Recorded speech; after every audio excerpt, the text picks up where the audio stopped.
بگم ببین هر موقع رفتی بالا سر ماشین خب میخواستی ببینی که سرویساشو درست رفته یا نه، سرویس روغنشو درست رفته یا نه. به اینجا یه چیزی بهت نشون بدم. ببین این قسمت خب باید حتما به صورت عسلی طور باشه. خب اگر مشکی شده باشه این ماشین سرویساشو درست نرفته، یعنی روغنش به موقع عوض نشده. این بالا میبینید شما قسمت کارتر بیشتره خب و این باعث میشه که روغن کاری توی موتور درست انجام نشه و یکی از دلایل یاتاقان زدن همین سرویس های دوره‌ای روغنه که درست انجام نشده.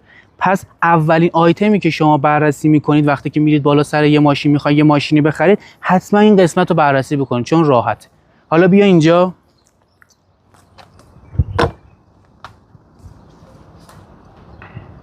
بعد از اینکه اون قسمت رو بررسی کردید یه نوری هم بندازید این تو رو یه نگاه بکنید.